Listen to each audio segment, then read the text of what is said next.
Por favor, y para aquellos que dicen que nunca cantamos los himnos viejos, pues ahí está, el que habita al abrigo de Dios. Claro que no lo cantamos así hace 30 años atrás, pero sí cantamos los himnos viejos. Qué bien, qué fantástico. Génesis capítulo 27, por favor.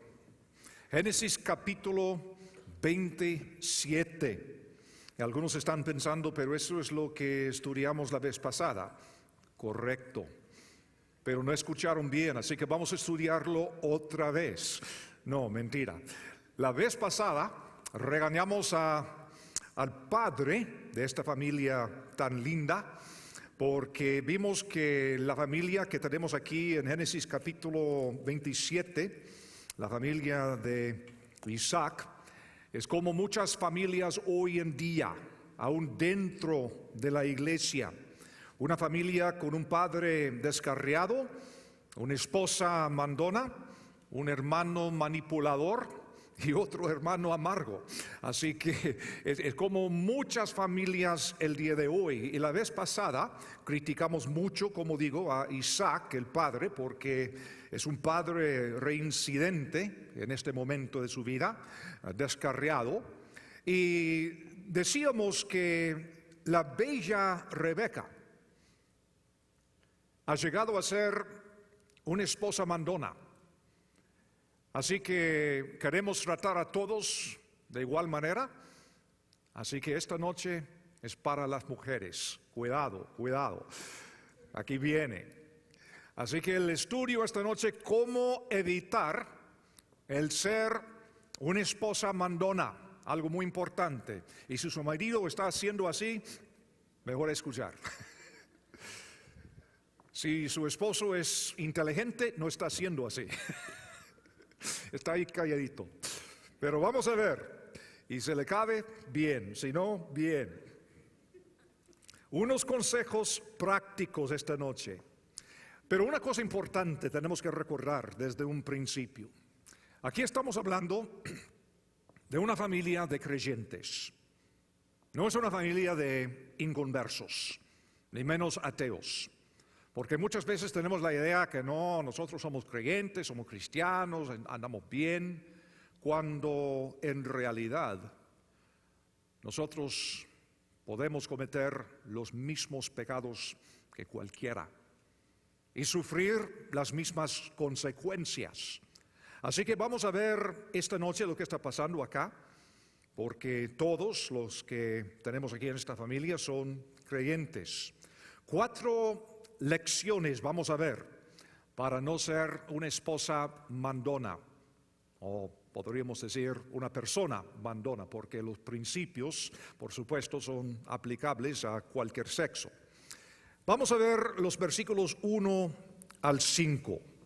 Aconteció que cuando Isaac envejeció y sus ojos se oscurecieron, quedando sin vista, llamó a Esaú, su hijo mayor, y le dijo: hijo mío. Y él respondió: heme aquí. Y él dijo: he aquí yo soy viejo, no sé el día de mi muerte. Toma pues ahora tus armas, tu aljaba y tu arco, y sal al campo y tráeme caza. Y hazme un guisado como a mí me gusta, y tráemelo y comeré, para que yo te bendiga antes que muera.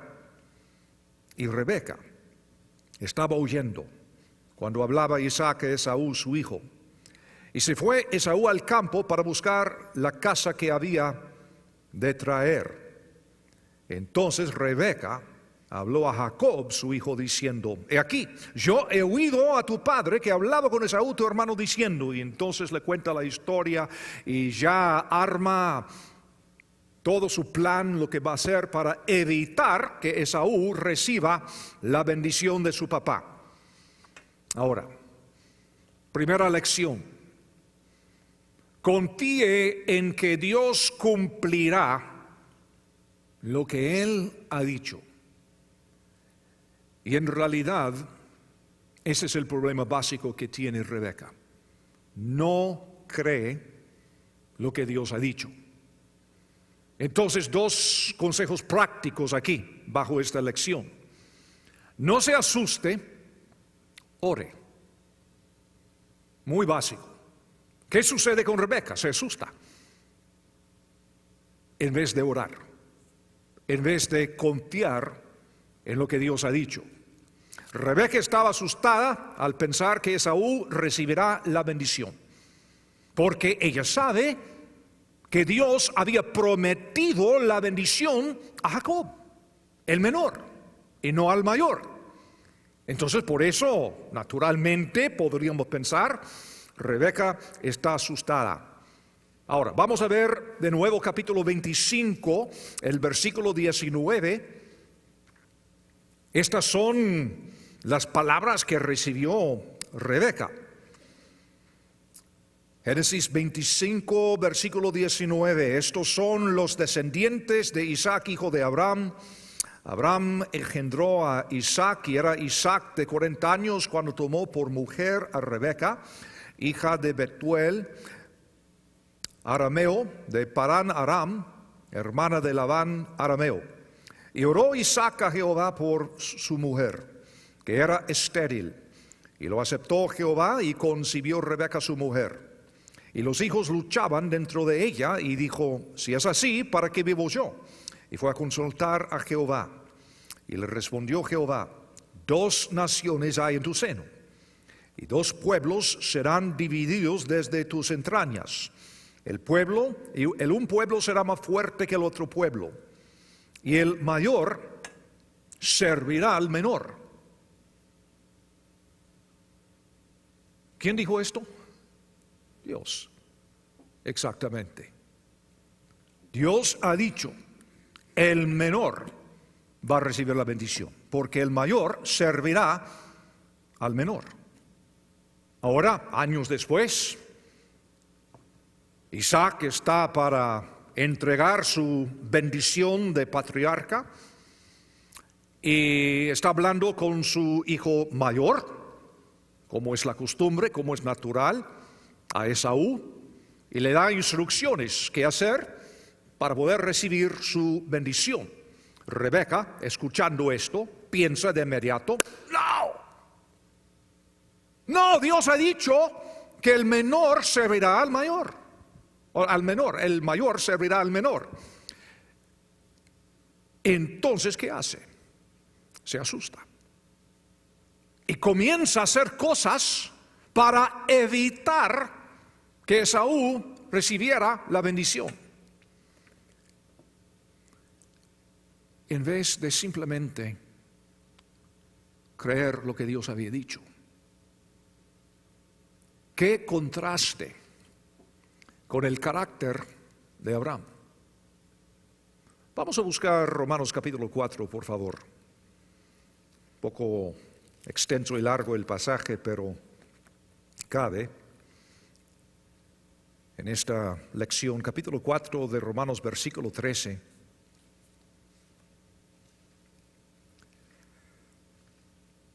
Porque no por la ley fue dada a Abraham o a su descendencia la promesa de que sería heredero del mundo, sino por la justicia de la fe. Porque si los que son de la ley son los herederos, vana resulta la fe y anulada la promesa. Pues la ley produce ira, pero donde no hay ley tampoco hay transgresión.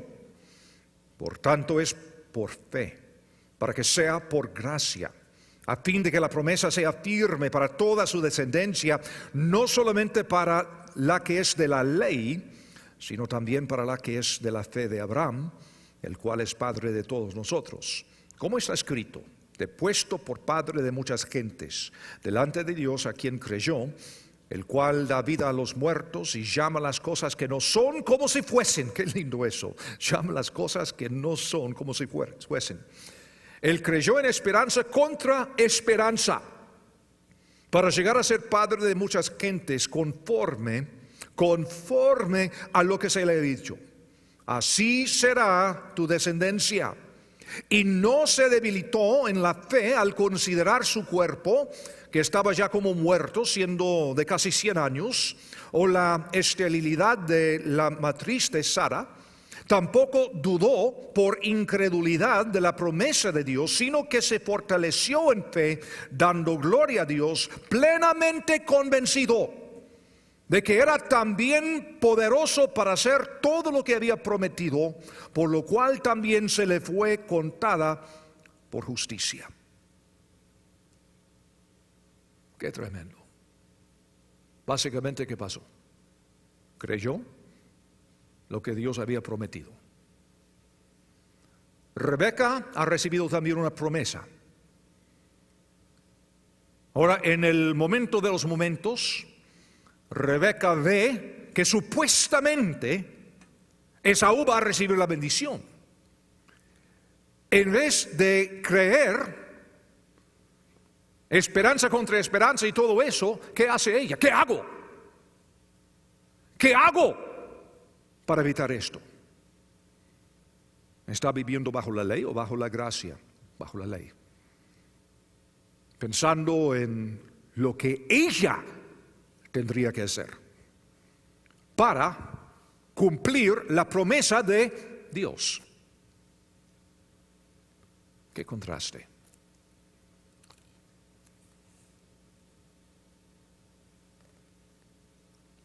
¿Cuál es la preocupación más grande que tú tienes en tu vida ahora?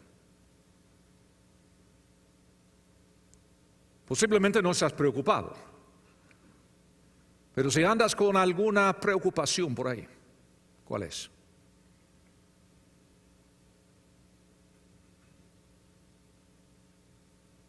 Les estoy dando unos momentos para pensar, porque hablo muy en serio. ¿Cuál es? Ahora, ¿qué dice la Biblia referente a esta preocupación? Me imagino que habrá alguna promesa. Hay más de 8,000 promesas en la Biblia. Muy posible que una de ellas tenga que ver con la preocupación tuya. O posiblemente, si no es una promesa, es un principio, un concepto, una enseñanza que Dios ha hecho.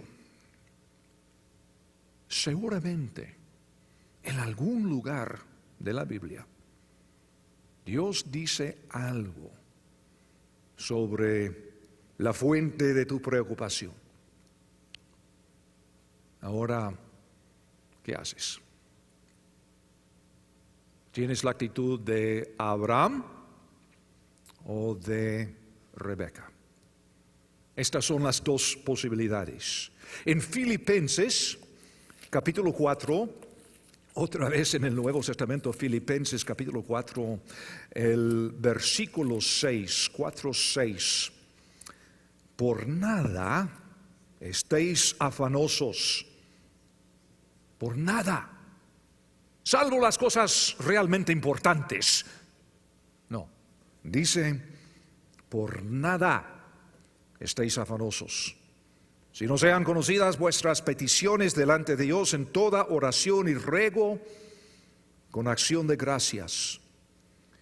Y la paz de Dios, que sobrepasa todo entendimiento, guardará vuestros corazones, nuestras emociones y vuestros pensamientos, nuestra mente en Cristo Jesús. Esta es la promesa. Otro consejo que les doy para poder confiar en lo que Dios ha dicho, confiando en las promesas de Él, no manipule, medite.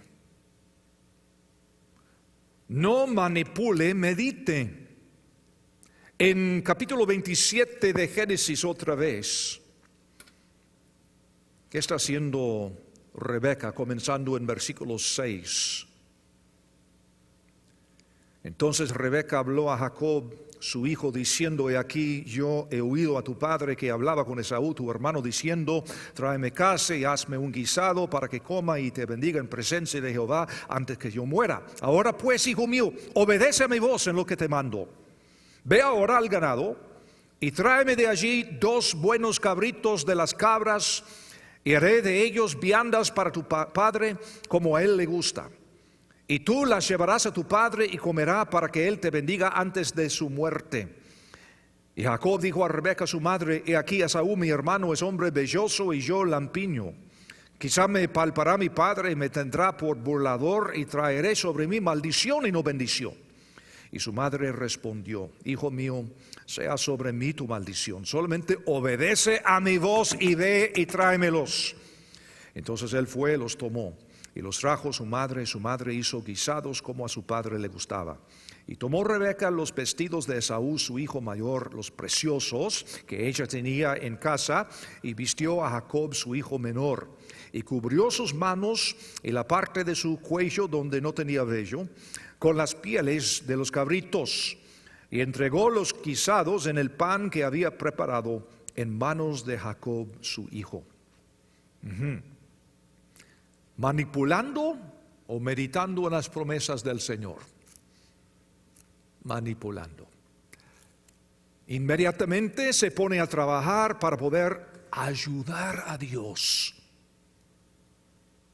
como nosotros tratamos de hacer repetidamente. Ayudarle al Señor. Él necesita una ayudita. Es viejo ya. Seguramente ha olvidado ciertas cosas, ¿verdad? Como un buen abuelo, sentado ahí en el trono, en el cielo. Entonces yo tengo que ayudarle. Me hizo la promesa, pero yo tengo que ayudarle. Y aquí está la diferencia, hermanos míos, entre conocer la palabra de Dios y creer la palabra de Dios. Hay muchos que conocen la Biblia. Leen la Biblia por completo cada año, tienen estudios, etc. Pero una cosa es conocer la Biblia, lo cual es necesario y bueno. Otra cosa es creer lo que dice. Hay muchos pastores, líderes, diáconos, ministros que hablan bien fuerte: yo creo la Biblia.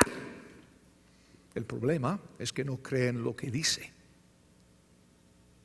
Están enamorados del concepto de la Biblia, pero no creen lo que dice. La diferencia es grande. Pobre Rebeca debía haber puesto su atención en la meditación de las promesas de Dios. Hay un ejemplo muy bueno que siempre me ha gustado, me fascina, que se encuentra en Daniel capítulo 3, por favor.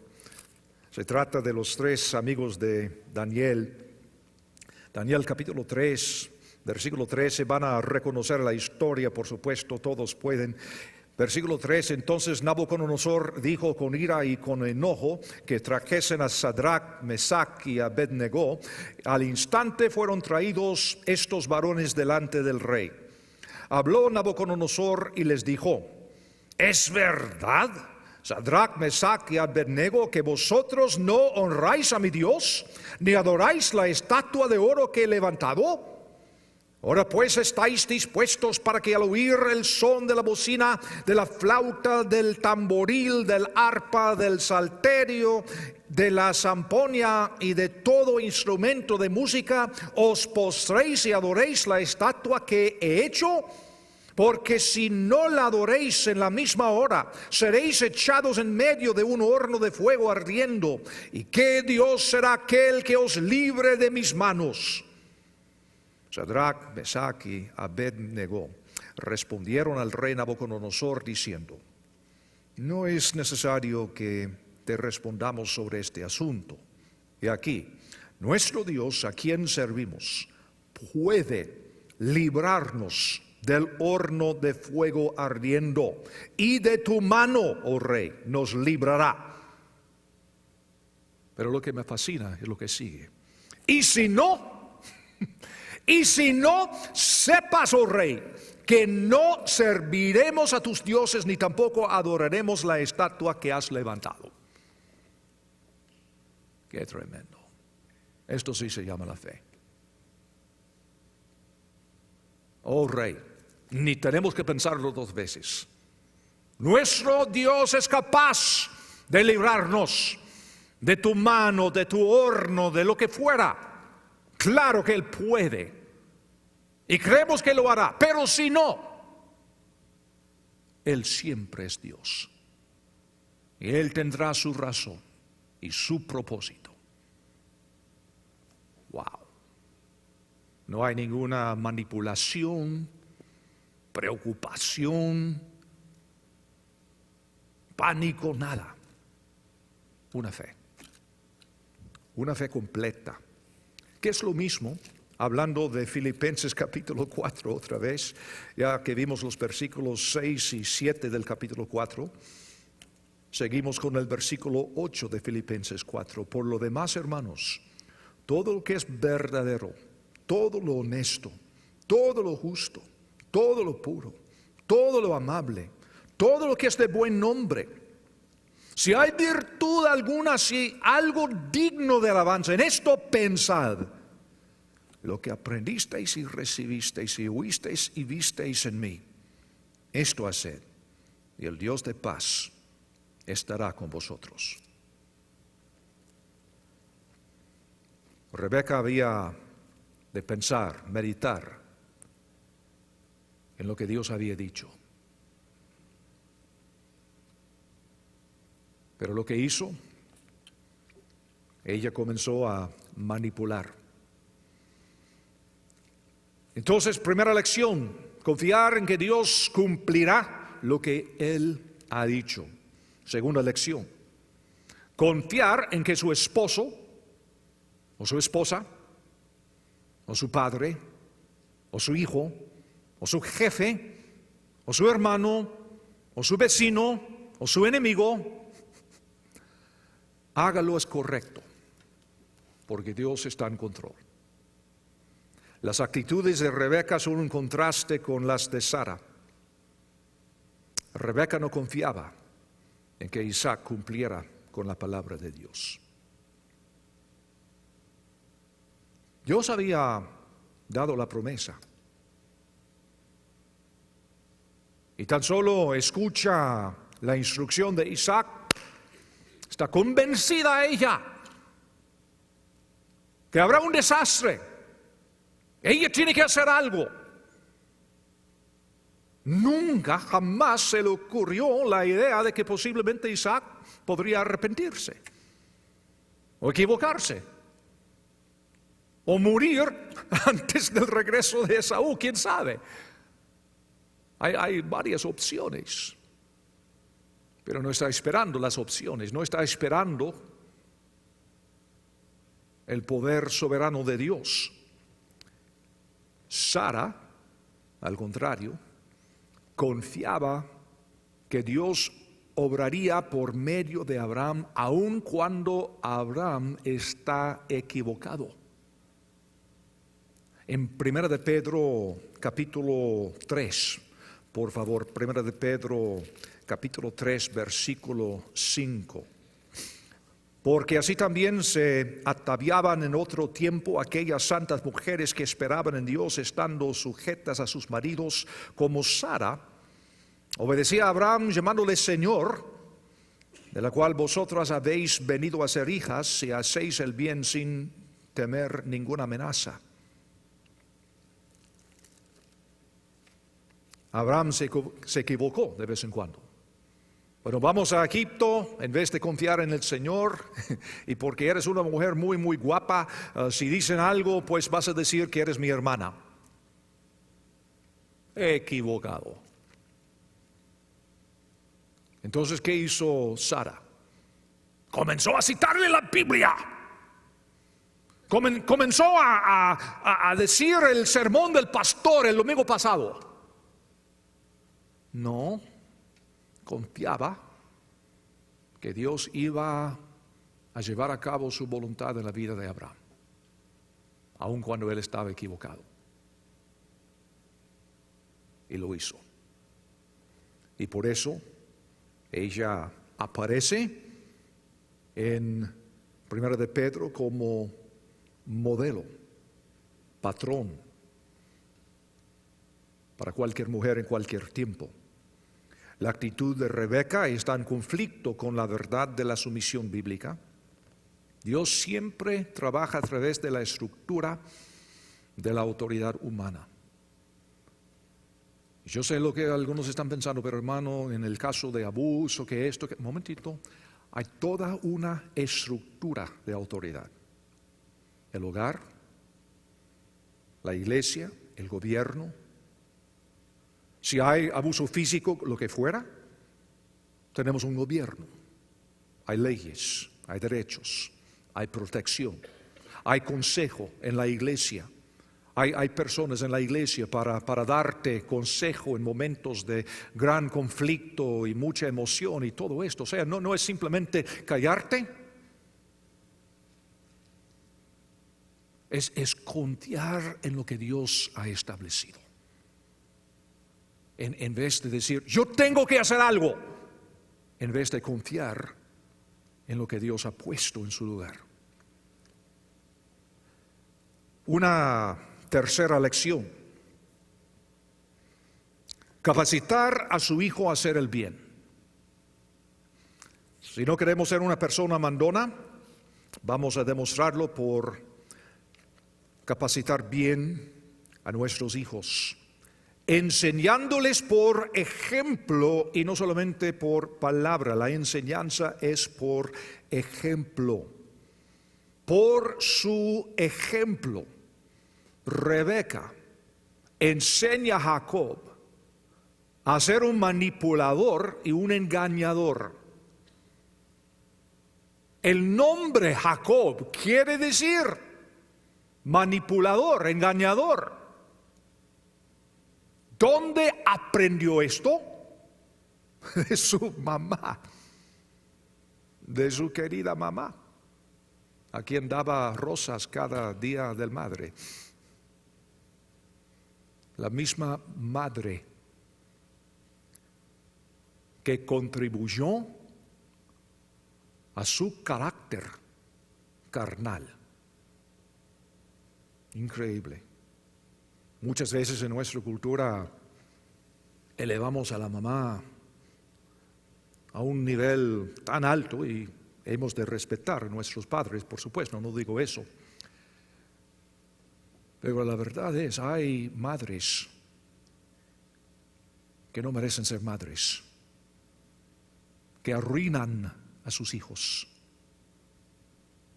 que les enseñan mal carácter y no merecen nuestro respeto. Podemos amarlas y agradecer lo que se debe, pero en esos casos no hemos de seguir su ejemplo. El problema con Rebeca es que enseña muy bien a su hijo cómo desconfiar en Dios y confiar en la manipulación, la carnalidad y la decepción.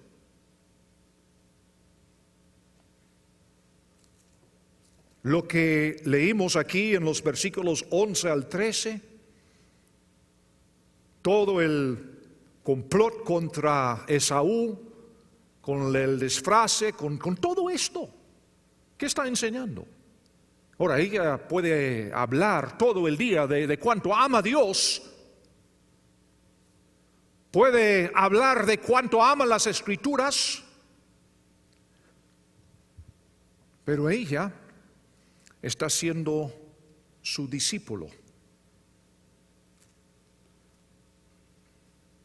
Y lo hace muy bien, porque su discípulo, su hijo, llega a ser como ella, carnal, manipulador, engañador, una persona que confía en sus propios esfuerzos y no en la palabra del Señor, aunque alaba al Señor y habla de su gran fe. Y ese es el problema con muchos creyentes hoy en día, que se encuentran en nuestras iglesias. Con su boca hablan grandes cosas. Jacob obedece lo que ella dice y aprende de lo que ella hace. La enseñanza es una parte esencial de ser padre. Proverbios capítulo 22, versículo 6, por supuesto todos pueden este versículo básico para padres, Proverbios 22, versículo 6, instruye al niño en su camino y aun cuando fuere viejo no se apartará de él. Eso es lo que dijo Dios. Es lo que pasó en el caso de Isaac, o digo Jacob y Rebeca. Lo que Rebeca le enseñó, quedó con él casi todo el resto de su vida, hasta tuvo un encuentro con Dios. Pero pasó años y años y años pasando por un sinfín de problemas y engaños y problemas y desastres. ¿Por qué? Porque su madre le enseñó bien. Y lo que le enseñó quedó con él aun cuando fuere grande. Y si no fuera por el acto divino de Dios, sería igual el resto de su vida. Es interesante el contraste con Abraham otra vez. En Génesis capítulo 18, versículo 19, el testimonio del Señor cuando vino a visitarle aquella vez antes de destruir Sodoma.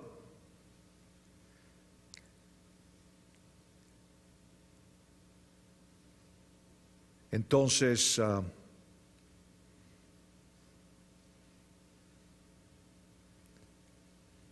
versículo 19, porque yo sé que mandará a sus hijos y a su casa después de sí, que guarden el camino de Jehová, haciendo justicia y juicio, para que haga venir Jehová sobre Abraham lo que ha hablado acerca de él. Wow. Hasta que Dios tiene fe en Abraham. Yo sé lo que va a enseñar a su familia. Ya que estamos aquí, Deuteronomio, por favor, capítulo 6.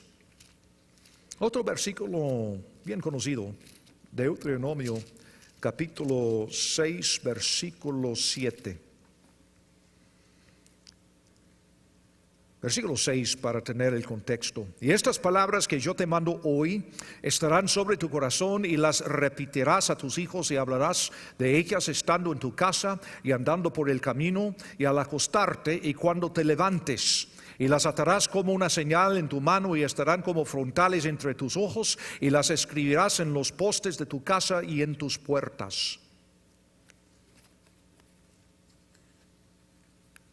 Y esto lo hicieron sin Biblias, como vimos el domingo. Tenían las escrituras, pero en los rollos y no en un libro. Entonces, si iban a escribir algo en su casa, tendría que ser por memoria. Y no toda la Biblia, porque imposible. Entonces, ¿qué hicieron? No fue que tuvieron devocionales cada día con la Biblia abierta porque no había. Enseñaban con la realidad de sus vidas. Y la escritura que podían decir sus hijos la veían como una realidad en sus vidas, en sus palabras, en sus actos. ¿Qué diferencia? Muchas veces hoy en día pensamos que si abrimos la Biblia en la mañana sobre una taza de café y huevos y tortillas y todo esto y oramos unos 5 minutos, que todo sale bien. Es una buena costumbre, por favor, pero no es garantía. Porque eso uno puede hacerlo todos los días, pero si los niños te ven hacer cosas deshonestas en los negocios o decir mentiras, papá con mamá o lo que fuera, si ven que no sabes controlar tu enojo o tus propios deseos y todo esto,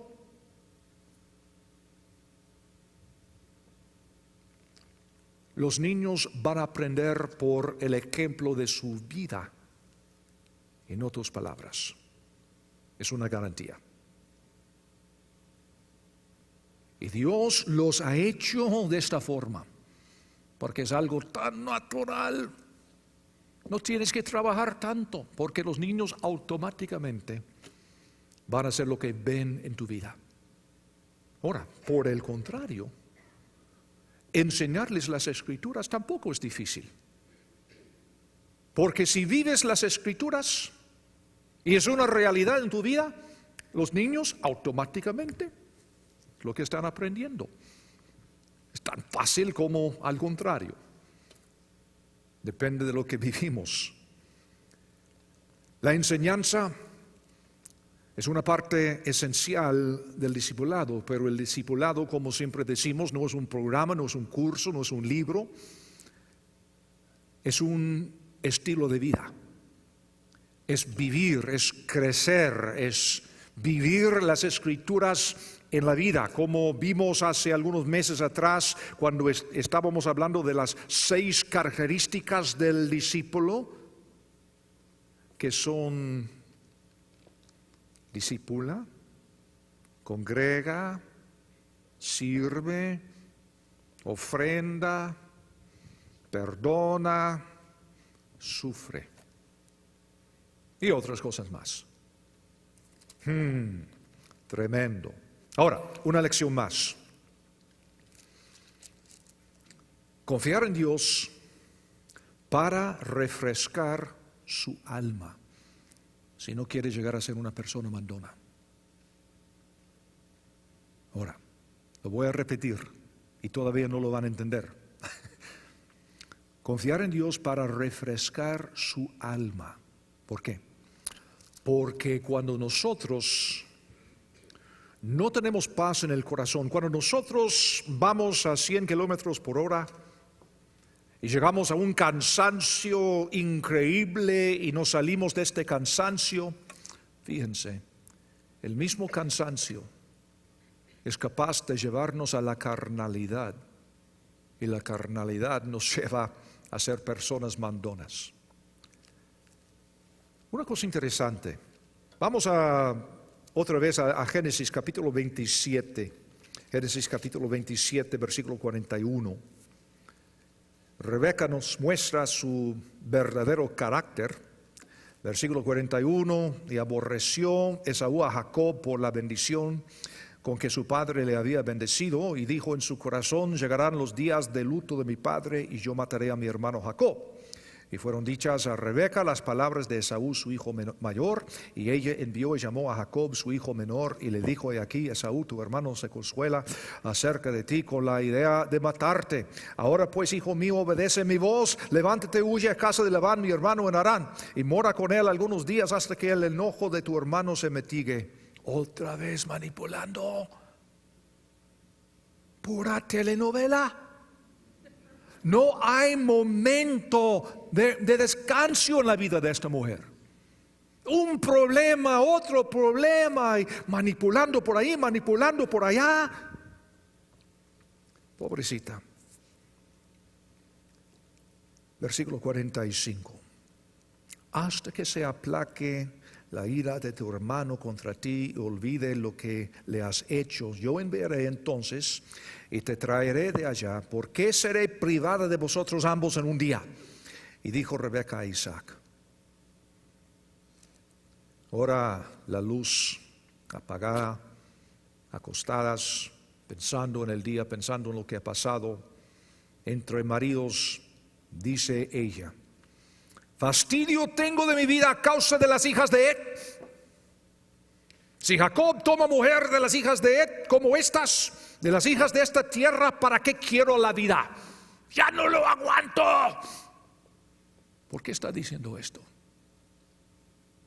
Por lo que vimos en el capítulo 25, o digo 26, capítulo 26, los versículos 34 y 35. Y cuando Esaú era de 40 años, tomó por mujer a Judit, hija de Beri, Eteo, y a Basemat, hija de Elón, Eteo, Y fueron amargura de espíritu para Isaac y para Rebeca.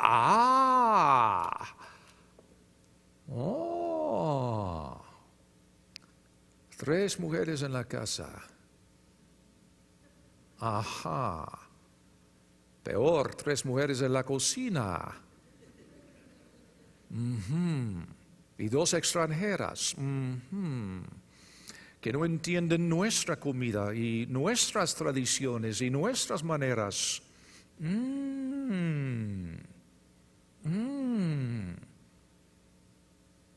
¿Puede ser por eso que Rebeca favorece tanto a Jacob? ¿Quién sabe? Y ahora que Jacob se va corriendo, según la instrucción de Rebeca, ahora está pensándolo bien. ¿Qué hago? Si Jacob se casa con una de ellas, no lo aguanto más, me mato. La vida no vale la pena.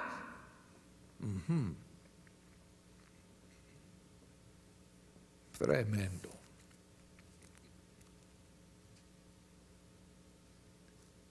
Y tenemos el Día de la Madre para celebrar a mujeres como Rebeca, que ha arruinado su familia por su falta de fe.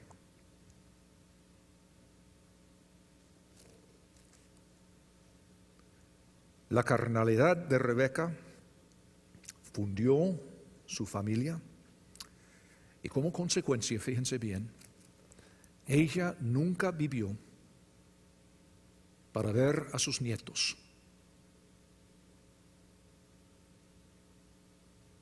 ¿Saben ustedes lo que esto significa?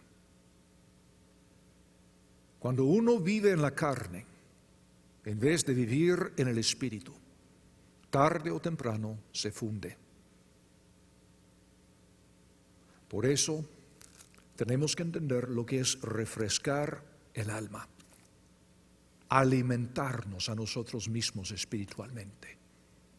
Cuando uno anda en la carnalidad, reaccionando a cualquier cosa en la vida, ¿qué hago? Puede ser esto, puede ser el otro. Después del primer problema viene otro, viene otro, viene otro, viene otro, viene otro. Y llega la persona a un momento que ya no puede más. Gálatas capítulo 6, versículo 9, que dice: no nos cansemos pues de hacer bien, porque a su tiempo segaremos si no desmayamos. Noten por favor, esto aparece en el contexto de andar en el Espíritu.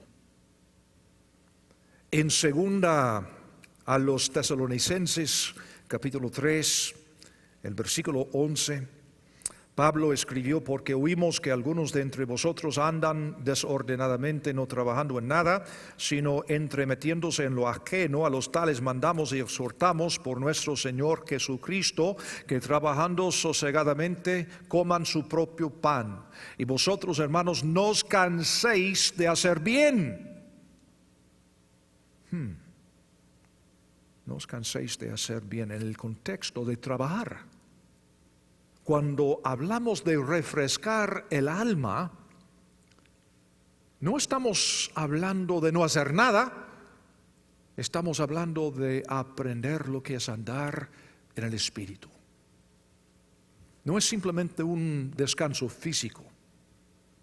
Yo puedo hacer muchas cosas físicamente si mi mente, si mi espíritu, si mi alma están bien. Yo puedo aguantar mucho. Y si llego a un punto que no puedo más, mañana es otro día. Pero cuando es mi mente, mi espíritu y mi alma, donde tengo este cansancio que me está matando, entonces no tengo esperanza. En Hebreos capítulo 12, Hebreos 12,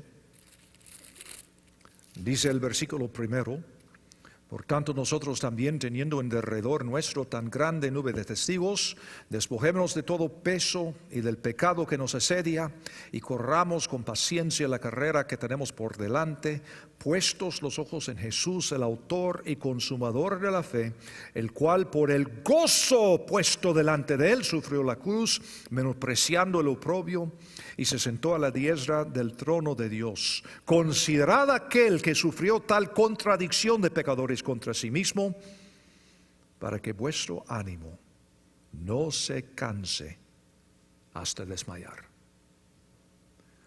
Cuidando bien lo que tenemos por adentro, aprendiendo lo que es andar en el Espíritu, sabiendo lo que el Señor nos prometió, por ejemplo, en el Salmo 23 tan famoso, en el versículo 3, cuando escribió David: confortará mi alma, me guiará por sendas de justicia, por amor de su nombre. En el Salmo 51, versículo 10, dijo: crea en mí, oh Dios, un corazón limpio y renueva un espíritu recto dentro de mí. No me eches de delante de ti, no quites de mí tu Espíritu Santo. Vuélvame el gozo de tu salvación y espíritu noble me sustente. Aprendió a refrescar su alma confesando su pecado. Muchas veces es el mismo pecado que nos está fatigando. Gálatas 6:9, como vimos en el contexto de andar en el Espíritu. Esperar en el Señor. Otro factor, Isaías capítulo 40. Todo el pasaje habla de esto, pero tenemos aquí esta promesa tan fina en versículo 31 de Isaías 40. Pero los que esperan a Jehová tendrán nuevas fuerzas. Levantarán alas como las águilas, correrán y no se cansarán, caminarán y no se fatigarán. Otra manera para curar el cansancio es alimentarnos espiritualmente. El Salmo 103, versículo 1, 103, 1. Bendice alma mía a Jehová, y bendiga todo mi ser su santo nombre. Bendice alma mía a Jehová, y no olvides ninguno de sus beneficios. Es quien perdona todas tus iniquidades, el que sana todas tus dolencias, el que rescata del hoyo tu vida, el que te corona de favores y misericordias, el que sacia de bien tu boca, de modo que te rejuvenezcas como el águila. El que sacia de bien tu boca. Por eso, por fin en 2 de Corintios capítulo 4, Pablo pudo hablar así. 2 de Corintios 4, versículo 6.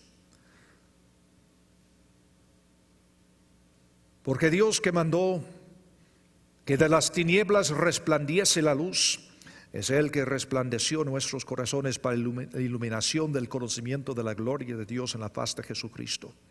Pero tenemos este tesoro en vasos de barro, para que la excelencia del poder sea de Dios y no de nosotros, que estamos atribulados en todo, mas no angustiados, en apuros, mas no desesperados, perseguidos, mas no desamparados, derribados, pero no destruidos, llevando en el cuerpo siempre por todas partes la muerte de Jesús, para que también la vida de Jesús se manifieste en nuestros cuerpos. Porque nosotros que vivimos siempre estamos entregados a muerte por causa de Jesús, para que también la vida de Jesús se manifieste en nuestra carne mortal, de manera que la muerte actúa en nosotros y en vosotros la vida. Pero teniendo el mismo espíritu de fe, conforme a lo que está escrito: creí, por lo cual hablé. Nosotros también creemos, por lo cual también hablamos, sabiendo que el que resucitó al Señor Jesús, a nosotros también nos resucitará con Jesús y nos presentará juntamente con vosotros. Porque todas estas cosas padecemos por amor a vosotros, para que, abundando la gracia por medio de muchos, la acción de gracia sobreabunde para la gloria de Dios. Por tanto, no desmayamos. Antes, aunque nuestro hombre exterior se va desgastando, el interior, no obstante, se renueva de día en día. Porque esta leve tribulación momentánea produce en nosotros un cada vez más excelente y eterno peso de gloria, no mirando nosotros las cosas que se ven, sino las que no se ven, pues las cosas que se ven son temporales, pero las que no se ven son eternas. Padre Santo, gracias por este recordatorio de la importancia de confiar en tu palabra, por el ejemplo de Rebeca. Señor, perdónanos cuántas veces hemos seguido el ejemplo de ella y no el ejemplo de Pablo o de Abraham o de los 3 amigos de Daniel y otros más. Señor, queremos andar en tus caminos, queremos refrescar el alma para no caer en esta trampa de la carnalidad. Señor, que podamos aprender la importancia de creer tu palabra, criar bien a nuestros hijos, no tan solo por nuestras palabras, sino por nuestro ejemplo de vida también. Gracias, Señor, por lo que tú eres. Y si hay alguna persona escuchándonos acá o por medio del internet o cualquier lado, en cualquier momento, que no te conoce, que pueda hoy mismo buscar ayuda, preguntando uno de tus seguidores cómo llegar a tener una fe salvadora para recibir perdón de pecado y vida eterna. En el nombre de Cristo Jesús. Amén.